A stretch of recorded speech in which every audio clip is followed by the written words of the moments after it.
अगर मुरब्बा ए के ज़िला की लंबाई 2 सेंटीमीटर और मुरब्बा बी के ज़िला की लंबाई 6 सेंटीमीटर हो तो दर्ज झैल निस्बतें मालूम कीजिए। कहा गया है कि एक मुरब्बा है ए, उसका नाम दिया गया है और उसके ज़िला की लंबाई है 2 सेंटीमीटर। तो यहाँ पर एक मुरब्बा ड्रा कर लेंगे। यहाँ पर ये एक मुरब्बा की शक्ल बना ली, उसको नेम दे लेते हैं ए। और इसके एक ज़िला की लंबाई बताई गई है 2 सेंटीमीटर। 2 सेंटीमीटर एक ज़िला की लंबाई है। तो मुरब्बा की एक ये खसूसियत है कि मुरब्बा के जो चारों अजला हैं वो आपस में बराबर होते हैं। 2 सेंटीमीटर। और मुरब्बा बी के ज़िला की लंबाई 6 सेंटीमीटर है। एक और मुरब्बा है, उसको हम कह लेते हैं कि ये मुरब्बा बी है, इसको नेम दे लिया मुरब्बा बी। मुरब्बा बी उसके ज़िला की लंबाई बताई गई है 6 सेंटीमीटर। 6 सेंटीमीटर। एक ज़िला की लंबाई 6 सेंटीमीटर है तो बाकी जो 3 अजला हैं उनकी लंबाई भी 6 सेंटीमीटर ही होगी। 6 सेंटीमीटर। तो दर्ज झैल निस्बतें मालूम कीजिए। अब ये नीचे 3 क्वेश्चन दिए गए हैं, इनकी आपस में निस्बत मालूम करनी है। मुरब्बा ए के ज़िला की लंबाई और मुरब्बा बी के ज़िला की लंबाई, यानी कि जो मुरब्बा ए है इसका जो एक ज़िला है उसकी लंबाई और मुरब्बा बी जो है इसके ज़िला की जो लंबाई है उसकी आपस में निस्बत मालूम करनी है। जुज़ नंबर 2, इसमें बताना है मुरब्बा ए के अहाता और मुरब्बा बी के अहाता के दरमियान निस्बत मालूम करनी है। और जुज़ नंबर 3, मुरब्बा ए के रकबा और मुरब्बा बी के रकबा के दरमियान निस्बत मालूम करनी है। तो निस्बत मालूम करने से पहले हम ये देख लेंगे कि मुरब्बा ए और बी के ज़िला की लंबाई क्या है, अहाता इनका क्या आ रहा है दोनों का, और इन दोनों का रकबा क्या है। तो सबसे पहले हम इनका ज़िला, अहाता और रकबा कैलकुलेट कर लेंगे। तो यहाँ पर लिखेंगे सबसे पहले जुज़ नंबर 1 है, इसमें बताया गया है कि ज़िला की लंबाई के दरमियान निस्बत मालूम करनी है। तो मुरब्बा ए और मुरब्बा बी के जो अजला हैं उनकी लंबाई आपस में क्या है वो मालूम कर लेंगे पहले। तो लिखेंगे मुरब्बा ए की ज़िला की लंबाई, मुरब्बा ए के ज़िला की लंबाई, मुरब्बा ए की ज़िला की लंबाई। ज़िला की लंबाई क्या है, एक साइड की जो लंबाई होती है उसको ज़िला की लंबाई कहते हैं, यानी कि एक जो ज़िला है उसकी लंबाई जो है वो एक ज़िला की लंबाई कहलाएगी। तो ये 2 सेंटीमीटर है ज़िला की लंबाई। चारों जो अजला हैं उनमें से किसी भी एक जो ज़िला है उसकी लंबाई को हम यहाँ पर लिख लेंगे। तो यहाँ पर 2 सेंटीमीटर आ गई मुरब्बा ए के ज़िला की लंबाई। तो यहाँ पर लिखेंगे 2 सेंटीमीटर। ये तो आ गई मुरब्बा ए की ज़िला की लंबाई। अब देखना है मुरब्बा बी के ज़िला की लंबाई के साथ इसकी निस्बत मालूम करनी है। तो पहले मुरब्बा जो बी है उसके ज़िला की लंबाई यहाँ पर लिख लेंगे। मुरब्बा बी के ज़िला की लंबाई, ज़िला की लंबाई। मुरब्बा बी के ज़िला की लंबाई बताई गई यहाँ पर 6 सेंटीमीटर है। तो मुरब्बा बी के ज़िला की लंबाई आ गई 6 सेंटीमीटर, यानी कि किसी भी एक ज़िला की लंबाई को लंबाई जो है वो एक ज़िला की लंबाई होगी 6 सेंटीमीटर मुरब्बा बी के ज़िला की लंबाई। आगे जुज़ नंबर 2 में हमने बताना है कि मुरब्बा ए के अहाता और मुरब्बा बी के अहाता के दरमियान जो निस्बत है वो मालूम करनी है। तो निस्बत मालूम करने से पहले हम देख लेंगे मुरब्बा ए का अहाता क्या आ रहा है, मुरब्बा बी का अहाता क्या आ रहा है। तो यहाँ पर पहले लिख लेंगे मुरब्बा ए का अहाता, मुरब्बा ए का अहाता। अहाता कैसे मालूम करते हैं कि जो मुरब्बा होता है उसको जो चारों जो अजला हैं उनको आपस में जमा कर लेते हैं, यानी कि ये 2 सेंटीमीटर है।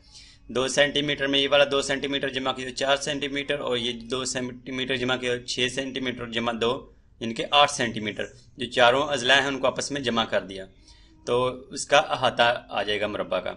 इसको लिखने का एक शॉर्ट तरीका ये भी है कि हम 4 को ज़रब कर देंगे, 4 को ज़रब कर देंगे किसी भी एक ज़िला की लंबाई से। ये चारों ज़िला बराबर होते हैं मुरब्बा के, इसलिए किसी भी एक ज़िला की लंबाई से इसको 4 को ज़रब कर देंगे। 2 सेंटीमीटर है, यहाँ पर 2 सेंटीमीटर। 4 से ज़रब क्यों किया, क्योंकि जो मुरब्बा है उसके 4 अजला होते हैं, तो इसलिए 4 से ज़रब कर दिया एक साइड की लंबाई से। 4 को 2 से ज़रब करें तो यह जगह 8 सेंटीमीटर। 8 सेंटीमीटर आ गया मुरब्बा ए का अहाता। अब देख लेंगे मुरब्बा बी का अहाता क्या आ रहा है। यहाँ पर लिखेंगे मुरब्बा बी का अहाता। इसका भी सेम तरीका है, यानी कि 4 से ज़रब कर देंगे किसी भी एक साइड, मुरब्बा की एक साइड से। तो यहाँ पर चारों साइड्स जो हैं वो 6 सेंटीमीटर हैं, तो यहाँ पर इसको 6 सेंटीमीटर से इसको ज़रब कर देंगे 4 से, यानी कि 4 का मतलब है 4 अजला हैं मुरब्बा के, 6 सेंटीमीटर। तो 4 को 6 से ज़रब किया तो यह आ जाएगा 24, और 7 सेंटीमीटर है तो सेंटीमीटर। ये आ गया मुरब्बा बी का अहाता 24 सेंटीमीटर। आगे जुज़ नंबर 3, इसमें पूछा गया था कि मुरब्बा ए के रकबा और मुरब्बा बी के रकबा के दरमियान निस्बत मालूम करनी है। तो मुरब्बा ए का रकबा देख लें क्या आ रहा है और मुरब्बा बी का रकबा क्या आ रहा है। मुरब्बा ए का रकबा निकालने का फार्मूला क्या है कि हम जो लंबाई है उसको ज़रब कर देते हैं चौड़ाई से। अगर हम बाएं से दाएं जानब ये मूव करें तो ये आ जाएगी लंबाई और ये वाली आ गई चौड़ाई। तो लंबाई और चौड़ाई को आपस में ज़रब कर देंगे तो आ जाएगा रकबा, यानी कि रकबा का फार्मूला यहाँ पर हम पहले लिख लेंगे। रकबा बराबर है लंबाई ज़रब चौड़ाई। लंबाई यहाँ पर आ रही है 2 सेंटीमीटर, यानी कि 2 लंबाई है, ज़रब कर देंगे इसको चौड़ाई से, चौड़ाई भी 2 सेंटीमीटर आ रही है। तो 2 को 2 से ज़रब किया तो 4 सेंटीमीटर इसका रकबा आ गया मुरब्बा ए का। तो लंबाई को चौड़ाई से ज़रब किया, यह आ जाएगा 2 सेंटीमीटर ज़रब 2 सेंटीमीटर, यानी कि लंबाई भी 2 सेंटीमीटर है और चौड़ाई भी 2 सेंटीमीटर है, इसलिए 2 सेंटीमीटर को ज़रब कर दिया 2 सेंटीमीटर से। तो 2 को 2 से ज़रब किया तो 4, यहाँ पर लिख लेते हैं 4, और सेंटीमीटर जब सेंटीमीटर से ज़रब होगा तो यह आ जाएगा मुरब्बा सेंटीमीटर।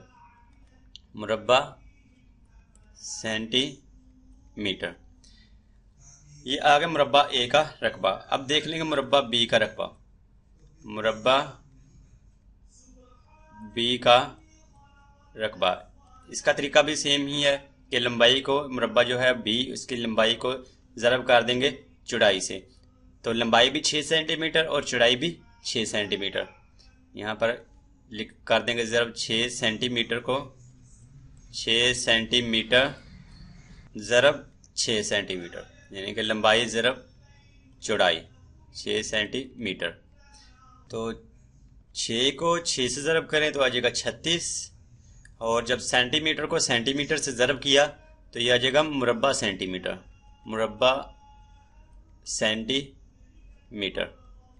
मुरब्बा ए का रकबा आ गया 4 मुरब्बा सेंटीमीटर और मुरब्बा बी का रकबा 36 मुरब्बा सेंटीमीटर। अब हम देख लें कि ये जो सवाल दिए गए हैं 3, इनकी आपस में क्या आ रही है निस्बत। इनका मुरब्बा ए जुज़ नंबर 1 है सवाल की, मुरब्बा ए के ज़िला की लंबाई और मुरब्बा बी के ज़िला की लंबाई के दरमियान निस्बत मालूम करनी है। यहाँ पर हमने मुरब्बा ए की ज़िला की लंबाई भी निकाल ली है, वो है 2 सेंटीमीटर, और मुरब्बा बी के ज़िला की लंबाई 6 सेंटीमीटर। तो इनकी आपस में निस्बत क्या आ रही है वो देख लेंगे। यहाँ पर लिखेंगे मुरब्बा ए के ज़िला की लंबाई निस्बत मालूम करनी है, तो यहाँ पर निस्बत की लामत लगा देंगे। इसकी निस्बत मालूम करनी है मुरब्बा बी के ज़िला की लंबाई से। मुरब्बा बी के ज़िला की लंबाई, तो जैसा कि हमें पता है कि मुरब्बा ए की ज़िला की लंबाई थी 2 सेंटीमीटर, और जो मुरब्बा बी है इसके ज़िला की लंबाई है 6 सेंटीमीटर। तो इनकी आपस में निस्बत मालूम करनी है। तो निस्बत मालूम करने के लिए हमें पता है, हम ये जो एंटीसीडेंट और कॉन्सिक्वेंट होता है, इनको जो रेशो की फॉर्म है इसको हम फ्रैक्शनल फॉर्म में भी इसको लिख सकते हैं, यानी कि निस्बत की जो शक्ल है इसको हम कसरी शक्ल में तब्दील कर सकते हैं। 2 सेंटीमीटर, और ये जो है निस्बत, इसको हम लिख सकते हैं तकसीम, और 6 सेंटीमीटर।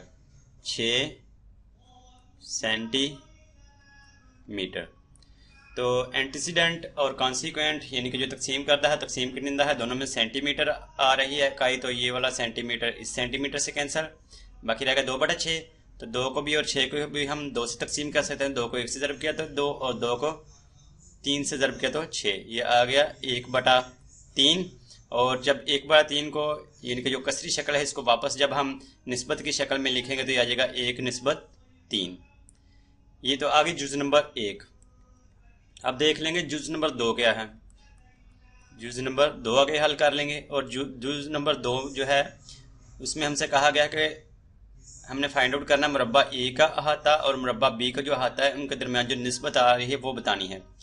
मुरब्बा ए का अहाता और मुरब्बा बी का अहाता, उन दोनों के दरमियान निस्बत मालूम करनी है। तो यहाँ पर लिखेंगे मुरब्बा ए का अहाता, निस्बत मालूम करनी है निस्बत की लामत, और इसकी निस्बत मालूम करनी है मुरब्बा बी के अहाता से, मुरब्बा बी का अहाता। तो यहाँ पर देख लेंगे मुरब्बा ए का अहाता क्या आया था और मुरब्बा बी का अहाता। तो ये लिखा हुआ है मुरब्बा ए का अहाता 8 सेंटीमीटर और मुरब्बा बी का अहाता 24 सेंटीमीटर। 8 सेंटीमीटर और 24 सेंटीमीटर। यहाँ पर लिख लेंगे मुरब्बा ए का अहाता था 8 सेंटीमीटर, 8 सेंटीमीटर निस्बत, और मुरब्बा बी का अहाता 24 सेंटीमीटर। अब इनकी निस्बत मालूम कर लेंगे। तो ये वाला जो एंटीसीडेंट का जो सेंटीमीटर है ये कॉन्सिक्वेंट के सेंटीमीटर से कैंसिल हो जाएगा, बाकी रहेगा 8 और 24। दोनों को हम 8 से तकसीम कर सकते हैं। को 8 को 1 से ज़रब किया तो 8, और 8 को 3 से ज़रब करें तो 24। एक बाकी रह गया 1/3, यानी कि जो मुरब्बा ए का अहाता है और मुरब्बा बी का अहाता है, इसके हमसे कहा गया कि इनका अहाता जो है मुरब्बा ए का और बी का, इनकी निस्बत क्या आ रही है, तो हमने कैलकुलेट कर ली, वो आ रही है 1/3। आगे जुज़ नंबर 3, जुज़ नंबर 3, और इसमें कहा गया है कि बताना है मुरब्बा ए के रकबा और मुरब्बा बी के रकबा के दरमियान जो निस्बत आ रही है वो बतानी है। यहाँ पर लिखेंगे मुरब्बा ए का रकबा, मुरब्बा ए का रकबा, निस्बत मालूम करनी है निस्बत की लामत, और निस्बत मालूम करनी है इसकी मुरब्बा बी के रकबा से, मुरब्बा बी का रकबा। यहाँ पर देख लेंगे मुरब्बा ए का रकबा क्या है, मुरब्बा बी का रकबा क्या है। मुरब्बा ए का रकबा था 4 मुरब्बा सेंटीमीटर और मुरब्बा बी का रकबा 36 मुरब्बा सेंटीमीटर। तो मुरब्बा ए का रकबा 4 मुरब्बा सेंटीमीटर, निस्बत मालूम करनी है निस्बत की लामत, और मुरब्बा बी का रकबा 36 मुरब्बा सेंटीमीटर। तो अब इसको हम सिंप्लीफाई कर लेंगे। मुरब्बा जो एंटीसीडेंट में आ रहा है मुरब्बा सेंटीमीटर और कॉन्सिक्वेंट में मुरब्बा सेंटीमीटर, दोनों की इकाई एक जैसी है। तो एंटीसीडेंट का मुरब्बा सेंटीमीटर कैंसिल आउट हो जाएगा कॉन्सिक्वेंट के मुरब्बा सेंटीमीटर से। बाकी ये 4 निस्बत 36, ये बाकी रहेगा था 4 निस्बत 36। इसको भी हम मजीद सिंप्लीफाई कर सकते हैं। 4 को भी 36 को 4 से तकसीम कर सकते हैं। तो 4 को 1 से ज़रब किया 4, और 4 को 9 से ज़रब किया तो 36। ये आ गया 1/9। और हमसे कहा गया था कि मुरब्बा ए का रकबा और मुरब्बा बी का जो रकबा है इनकी निस्बत क्या आ रही है, तो आ गई 1/9।